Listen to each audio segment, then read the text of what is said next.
Hey everyone, welcome to Bierman Ageless Iron channel. Out of all the projects I'm going to be doing, this one's probably my favorite. It's a 1936 Farmall F-20. Two stories with this tractor that are kind of neat. Number one, it's never been sold. It's been given away ever since the dealership. It was given to my great-grandpa Wilkins. How he acquired it exactly, I don't know. Bits and pieces of the story that I remember is that it was given to him as a loaner tractor, and the dealership did not want it back. They said it was no value. H's and M's were out. They had electric start, hydraulics, and nobody wanted the F-20s anymore.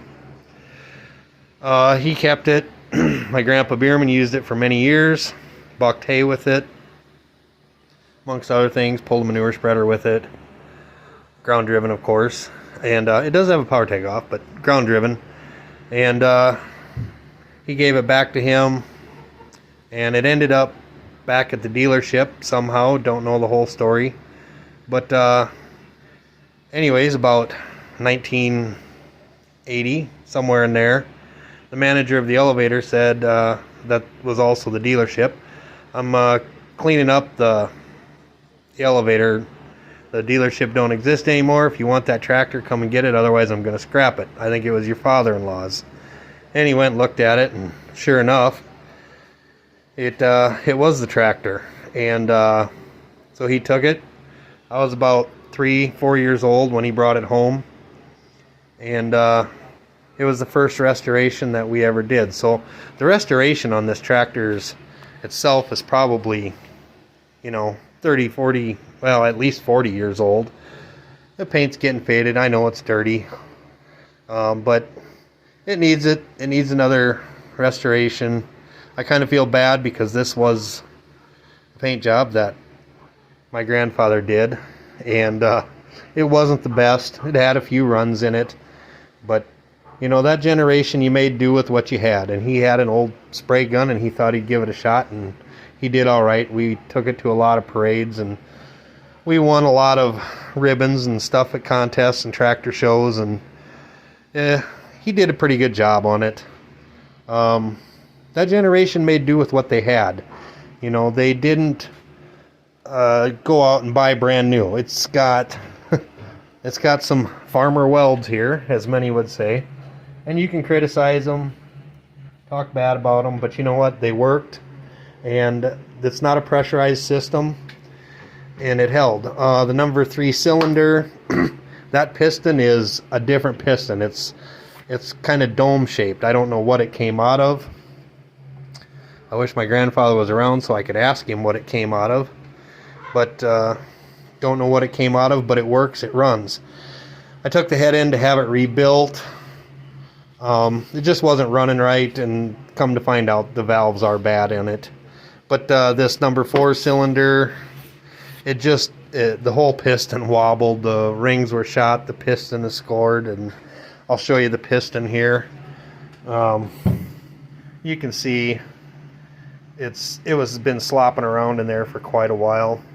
I found a piston out of a donor tractor, and I got some rings for it. I'm having the head rebuilt. Finding valves and guides were kind of a pain in the butt, but I did find some, and I'm gonna get that rebuilt, and hopefully here in 3-4 weeks we'll get the head back on it, and we'll get it going. Hopefully I'll have more than just this one running. This has kind of been a slow project. I've had it in the garage here for about a year now, and this one here I just want to take my time on and do it right, because it is special to me. It's the first one that him and I ever did together. I've got 4 other ones that we did together, 2 that run, 2 that are just started. I've got 2 regulars, an F-12 and an F-20N, and I just acquired an F-14, so I'm going to add that to the collection also. That one's kind of a neat tractor. It's a trike, but you'll see that in my earlier videos when I get them posted.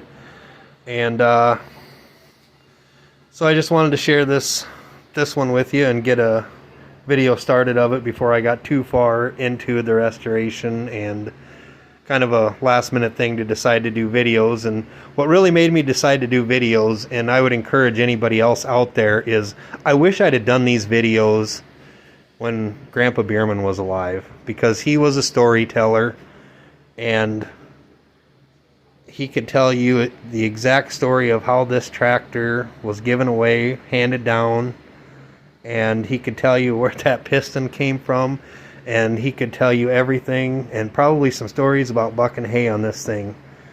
I know I can tell you a lot of stories about taking it to thrashing shows and hauling it all over the state of South Dakota to different parades, and Madison, the thrashing show there, and the big one that we went to all the time was thrashing show in Andover, South Dakota. This tractor's been there for many, many years, up until he just wasn't able to take it anymore, or kind of lost interest in it. And I think that happens as these guys get older. So I would just encourage anybody to document this stuff. Get videos. If your grandpa's still alive, get videos of him talking and telling the stories of your tractors, so that they can be passed down from generation to generation. I do have a letter. It's not really a letter. It's a list of the tractors that we have, where they came from, but that's about the extent of it. I don't have the full story. I do remember, one of our family members doing a recording of him with all of the tractors and telling it, but that relative has now passed away, and that video is now lost. So I would really encourage, again, just if you got somebody that can tell you the stories, get them and get a video of them, or write them down, and that way they live on. Till next time, as Grandpa would say, a little dirt never hurt.